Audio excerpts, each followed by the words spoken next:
Ils sont tous là, le mal embouché, Jean-Jacques Perroni. La princesse, Macha Merrill. L'homme qui a su non seulement écrire une pièce, mais qui désormais la joue tout seul et avec un énorme succès, Jean-Pierre Coff.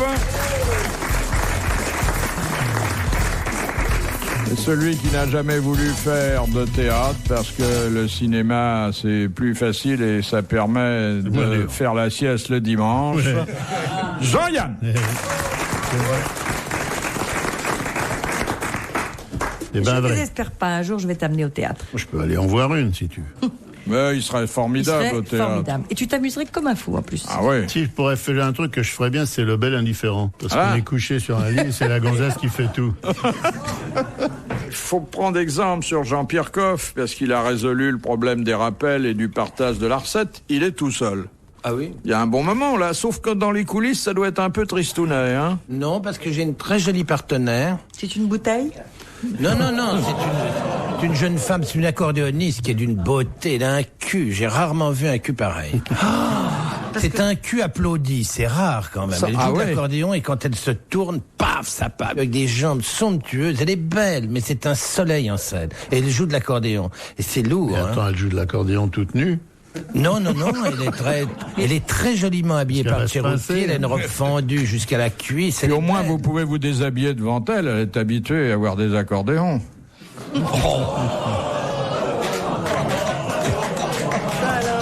J'en pense pas un mot. Et alors, il y en a quelques-uns qui applaudissent, mais vous devriez quand même avoir honte, merde!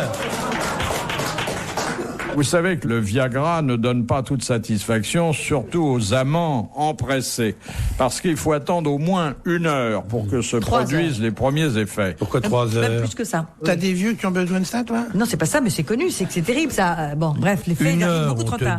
1 heure et parfois plus, elle a raison. Alors maintenant, il y a le Viagra non plus sous forme de cachet, mais d'inhalation. Ouais.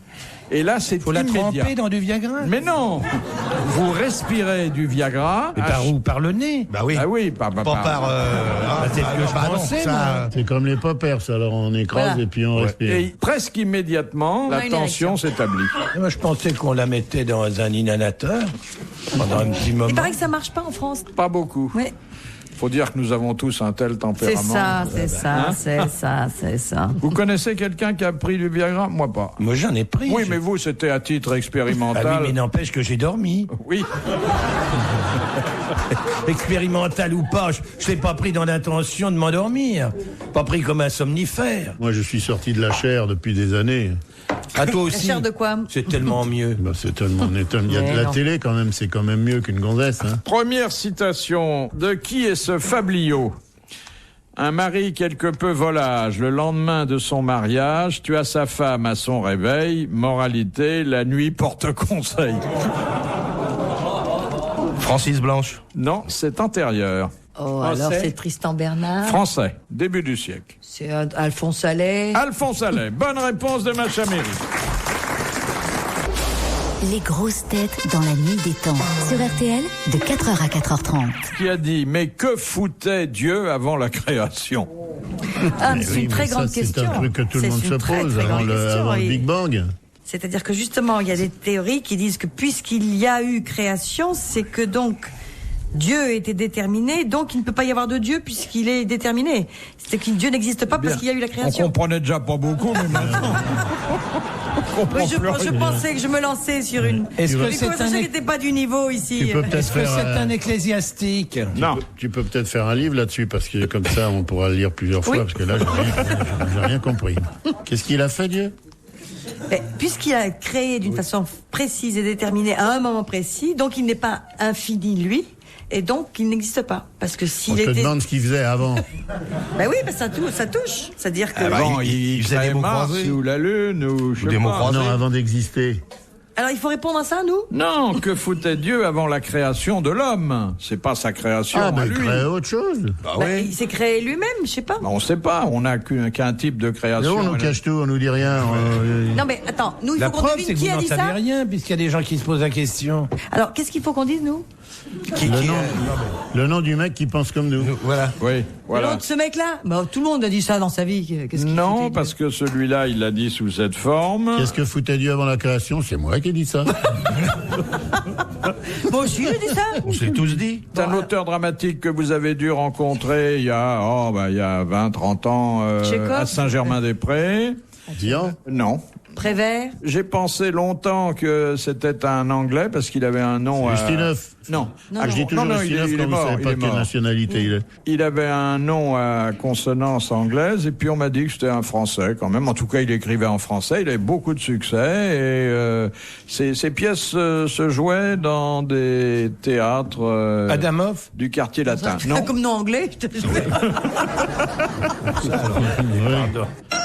Attends, non, c'est vite ça quand même. C'est Attendez. Michel Deray qui avait monté ces pièces. Oui, sûrement. Et il y en a une qui s'est jouée pendant, je sais pas, 8 ans. Jean Ionesco, comme ça, oui. Oui, il était de la... Tu parles Ionesco comme nom anglais.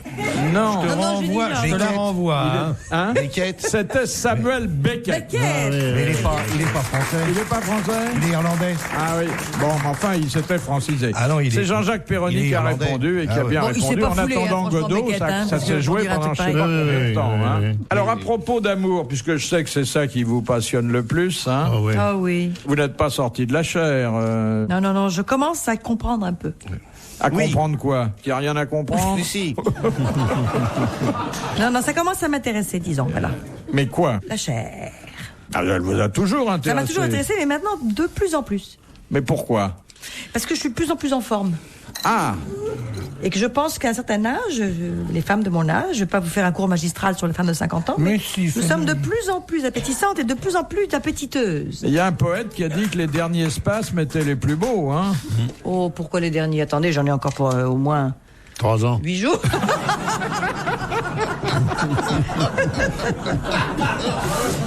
Ah, c'est Non, mais ça drôle m'intéresse cette sublimation tardive du... Pas du tout, c'est que je trouve que c'est une des choses intéressantes de la vie, vraiment. Ah bah mais on n'a pas attendu. Alors pourquoi vous y renoncez? Vous dites, j'entends des trucs très tristes, un peu démoralisants. Tout le monde se planque, tout parce ça, qu'est-ce que c'est? Pas du tout, on dit qu'on y renonce parce que maintenant... Parce que il y a vous n'y tout- arrivez plus, mais... non, pas du tout. C'est parce qu'il y a d'autres trucs plus intéressants. Mais non. Parce qu'on moi, l'a je trouve pas. sublimé, ma chère Macha. Mais moi, je trouve qu'on peut le sublimer C'est dans et la le tête. pratiquer. Maintenant, c'est dans la tête et tout. Maintenant, on a d'autres trucs à faire, des ordinateurs, les machins comme ça. C'est bien. Non, on moi, s'assoit je pense qu'on peut tranquille. faire l'un et l'autre, mais qu'on peut pas, il faut pas oublier ça. C'est très intéressant. Et puis ça change, ça évolue, ça s'améliore. Comment ça s'améliore? Parce qu'on devient plus intelligent, plus subtil. On la Les- ferme. Mais j'avoue que les hommes n'ont pas la même conception que nous. Voilà. C'est plus compliqué pour l'homme. Or, Parce que quand même, c'est pas quelque chose qu'on fait seul, enfin en Eh principe. oui. Est-ce que les partenaires suivent votre évolution? c'est moi qui change de partenaire surtout. Mais enfin non, la question se pose pour tout le monde. Mais les hommes ont plus de boulot, disons, pour arriver à maintenir une certaine... C'est aussi clair que ton explication sur Dieu, ça, hein, je veux dire. En fait, elle a un truc bien, machin, c'est qu'elle affirme des trucs, mais quand elle veut expliquer... En tout cas, je vous intéresse parce qu'il y a un silence. quand Ah je oui, parle. parce qu'on attend que tu nous dises, s'il nous fait nous en croquer, qu'on sache comment on va pouvoir Mais en c'est- profiter. C'est le problème de l'érection, quand même, qui reste. C'est le problème clou, si je peux dire. Ah, c'est bien pour ça qu'on a parlé de Viagra. Non, mais c'est un vrai problème. Les hommes ont des problèmes terribles. C'est dur Tu d'être poses un pas homme. la hein. question, tous les mecs avec qui tu te trimbales Non, mais y a ont pas des que ça, la problèmes preuve. d'érection. Faut te poser la question si ça vient pas de toi. En clair. Mais non, je suis en train de te dire que justement, Non, je suis pardon de cette brutalité, mais soyons Je pratiques. suis en train de te dire le contraire, que moi, je suis une femme épanouie et que... Oui, mais il s'agit tu pas fais que pas la femme demander. soit épanouie, il faut que le mec d'en face il s'épanouisse aussi, parce que tu peux rester épanoui pendant des années. Mais il y a... Regarde, Mère Teresa, elle était épanouie. C'est vrai. Elle en touchait pas une bille. Ah, tu dis ça, mais là, t'as pas vraiment toutes les informations. Alors écoutez, vous parlez de Sœur Teresa, mais là, j'ai Justement. une déclaration de Sœur Emmanuelle qui disait « Je n'ai jamais eu de flirt, je trouvais les hommes trop petits. » Mais comment elle fait 2,10 m? Mais non, trop petit. Trop petits moralement, voilà. Oui, Ils faisaient c'est pas ça. le poids face à Mais ça. Mais on fait pas des choses avec la morale non plus. Il faudrait peut-être qu'on facilite à Macha le recrutement de ses partenaires, qu'elle est de Café du à haut de café. gamme. Et enfin, accès à l'érection, comme on a accès à la sainteté. C'est beau ce que tu dis. Oui, merci. Il faut sortir Sale de ces fréquentations molles. C'est pas une question Mais d'âge. c'est quoi? C'est là, dès la première fois, tu ressens ça, les difficultés, ou bien? Évidemment, si Non. tu attends une 15e fois, nerveuse, brillante, et tu te donnes vraiment du mal? Ah oui. C'est affreux quand même ce qui lui arrive. On est mal là. Parce que... Vous savez ce que Tristan Bernard disait à propos de la panne sexuelle et de la réaction des femmes devant cette panne? Il disait il y a 3 types de femmes. Il y a les sensibles qui pleurent, il y a les méchantes qui se fâchent, et puis il y a les travailleuses. Tu vois ce qu'il te reste à faire. À l'ouvrage, ma fille. Les grosses têtes dans la nuit des temps. Sur RTL, de 4h à 4h30. Bonne fin de nuit à tous. Retrouvons tout de suite les grosses têtes dans la nuit des temps et cette émission du 26 juillet 1999 autour de Philippe Bouvard, Jean-Jacques Perroni, Macha Merrill, Jean-Pierre Coff et Jean-Yann. Alors, autre chose, boire, c'est bon pour le cerveau. Je vous l'ai toujours dit. Et ça, oui, hein. Vous voulez pas me croire, vous êtes à l'eau. Boire modérément, hein. C'est-à-dire, 2 verres de vin par jour, ça protège d'une attaque cérébrale. Mais à 7 verres de vin par jour, bon. Et les bouteilles, c'est combien? Non, mais à 7 verres. Mais ça dépend de la taille du verre. On peut prendre 2 grands bols. Hein. Non, mais à 2 bouteilles, on l'a déjà eu, l'attaque cérébrale. Je dirais. Non. Oh, non. Ah, ça dépend. Si c'est 2 bouteilles tous les jours. Et alors, C'est le foie qui trinque, c'est pas la tête. ce qui vaut son pesant de Pétrus, c'est que la conclusion du rapport scientifique qui vient des États-Unis. Hein, attention, c'est des chercheurs qui sont là-bas. Oui, mais moi j'ai un de mes amis qui disait qu'il fallait se méfier des chercheurs anglais et américains. De tous les chercheurs en général. Voici la conclusion. Aucune étude n'a montré qu'il était bénéfique de recommander une consommation d'alcool à ceux qui n'en boivent pas. Ça, c'est formidable. Ils ont cherché longtemps pour trouver ça. Non, mais moi, j'avais un médecin qui me prescrivait un verre de très bon Bordeaux, bien millésimé, avant de dormir, parce que c'est un formidable. Le tanin est un merveilleux. Puis c'est bien pour la laine quand somnifère. on se couche. Mais non, mais moi, je trouve ça sympa. C'est mieux que les médicaments, quand même, non? C'est mieux que la brosse à langue. Beaucoup de rouge. Ça attire le baiser quand même. Oui, écoute, le baiser, Ah bah une bonne langue au vin. le baiser au chocolat Lafitte, c'est pas si mal. Alors, C'est mieux qu'aux escargots, quand même. ouais. Moi j'avais un toubib, il disait pour dormir bien, faut dormir plein. Vous buvez quelque chose avant de dormir, monsieur Coff? Ben, j'enchaîne. J'attends pas pour me coucher, en tout cas.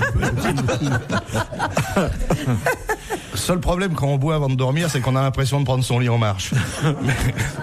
Alors, toujours dans le même ordre d'idées, c'est pour vous montrer qu'il n'y a pas que les scientifiques qui se préoccupent de la consommation d'alcool, mais les politiques aussi, puisque il y a des gens qui sont tentés de faire le rapprochement entre l'éthylisme et les accidents d'automobile. Le monsieur Guesso, vous savez, le ministre Des transports. des Transports, oui. Il veut multiplier les contrôles routiers à la sortie des boîtes de nuit. Et pourquoi on pourrait pas multiplier les boîtes de nuit auprès des gendarmeries? Ça serait peut-être plus sympa, non? Mais il y avait chez Castel pendant un moment un machin à la sortie pour souffler dedans là. Il y avait un C'était appareil. tellement démoralisant. Je crois que moi, je ne soufflais que quand je savais plus lire. Pour être sûr de pas me déprimer. Il y avait également quelques jeunes filles qui soufflaient dans les habitués. Ah bah ça. C'est l'histoire du type qui se fait arrêter, il est complètement ivre. Alors les flics disent souffler dans le ballon. Attendez, avant de souffler, je vais vous expliquer. D'abord, je viens d'un mariage, c'est mon beau-frère. Alors, on a fait 2 pastis, on a fait 3 martinis. Non, mais souffler dans le ballon. Non, mais attendez, je vais vous dire, parce qu'après ça, on a commencé avec le vin blanc. Puis après ça, oh là là, formidable, un vin Bordeaux. Après ça, on a continué avec un peu oui, je pense que c'était à Bourgogne. Et puis, voulez-vous souffler dans le ballon, s'il vous plaît? Pourquoi? Vous me croyez pas? Et moi, je vous ai raconté, je m'étais fait choper et le flic disait, est-ce que vous êtes sous antibiotiques? Alors je disais, ben non, pourquoi? Ben, il disait, on n'a pas la couleur, c'est pas répertorié. Voilà, je vous ai écouté, je vais commencer mon transport au cerveau. Sans attendre. Il y avait un gars qui s'est fait arrêter, il était tellement bourré qu'il a soufflé dans le gendarme. Question de Monsieur Lacauve de Saint-Vigor-le-Grand. En cuisine, qu'en dit-on d'un poisson qu'il est rose à l'arête? Il n'est pas cuit. Quand il est cuit juste à point. À peine cuit. À peine Il est cuit. un peu sous-cuit. Oui, exactement. C'est-à-dire, voilà. Et oui, Mais ça, c'est bien, c'est ce qu'on aime maintenant. Bonne réponse de Jean-Pierre Coff et de Jean-Jacques Perroni. Alors, certains exégètes particulièrement exigeants disent qu'il faut se méfier du poisson qui est rose à l'arête, car quelquefois il est un peu périmé. Tiens. C'est la couleur du poisson. Il faut regarder la date dessus. Il y a des tampons sur les poissons. Oui. De préférence avant le 17 c'est sur avril. la queue du poisson, généralement, qu'on met le tampon. Ou sur l'ouïe. Il y a notamment sur les saumons, il y a un cachet. Une boucle d'oreille. Portant une boucle d'oreille ou une boucle de queue, portant l'origine et la date de pêche même. J'aimerais bien voir ça, une boucle de queue. Un saumon avec une boucle d'oreille et une boucle de queue, c'est un saumon travelot. Ça, tous les coups. Bref, pour en revenir à la fraîcheur du Comment poisson. vous regardez un poisson quand il est sur l'étal Moi, je regarde Premièrement, sous l'ouïe. Non. La règle absolue, regardons d'abord l'œil.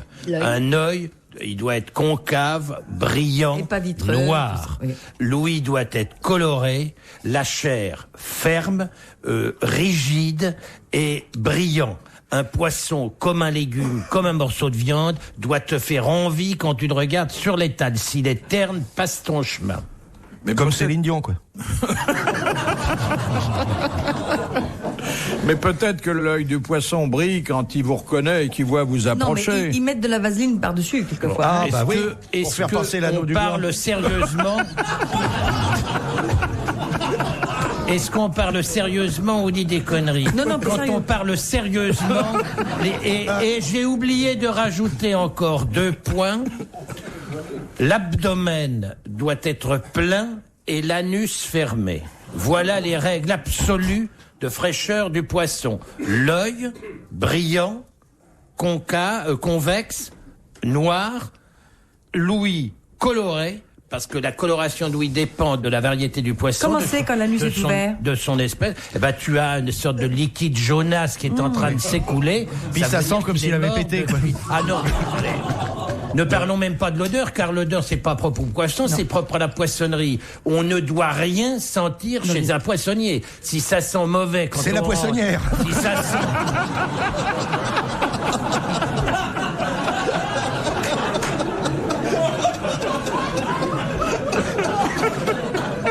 Si ça sent la marée pas nette, passe ton chemin, c'est pas la peine. Mais moi, je vais vous dire quelque chose. C'est pratiquement tous les soirs, j'ai l'œil brillant, l'abdomen plein et la nuit fermée. Ça, c'est. Et je suis pas poisson. Et tu es rigide. Je suis rigide, ouais.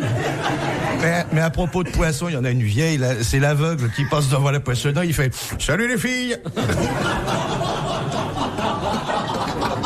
Mais alors, c'est un véritable examen auquel vous vous livrez. Il faut qu'il tienne droit quand on lui tient la tête. C'est bon aussi, ça. Écoute, moi j'ai vu dans le Midi, chez certains poissonniers qui venaient de recevoir des poissons juste pêchés, c'est-à-dire on les voyait encore pratiquement respirer, ils les tenaient comme ça. Il y avait la tête qui était sur le creux de la main et le poisson était droit.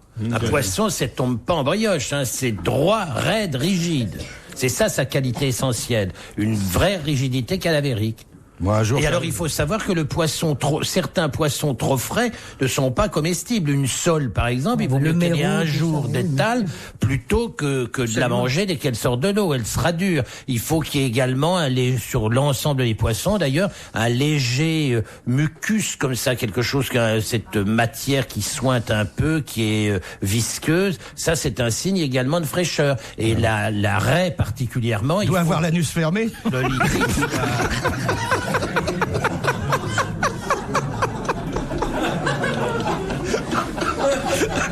Vous avez mauvais esprit, monsieur Perroni.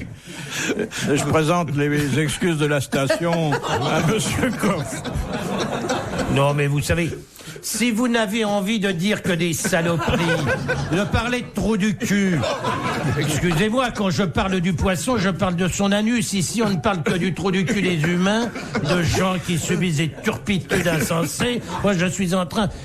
J'essaie d'apprendre quelques éléments au milieu de cette cochonnerie ambiante, cette ambiance putride.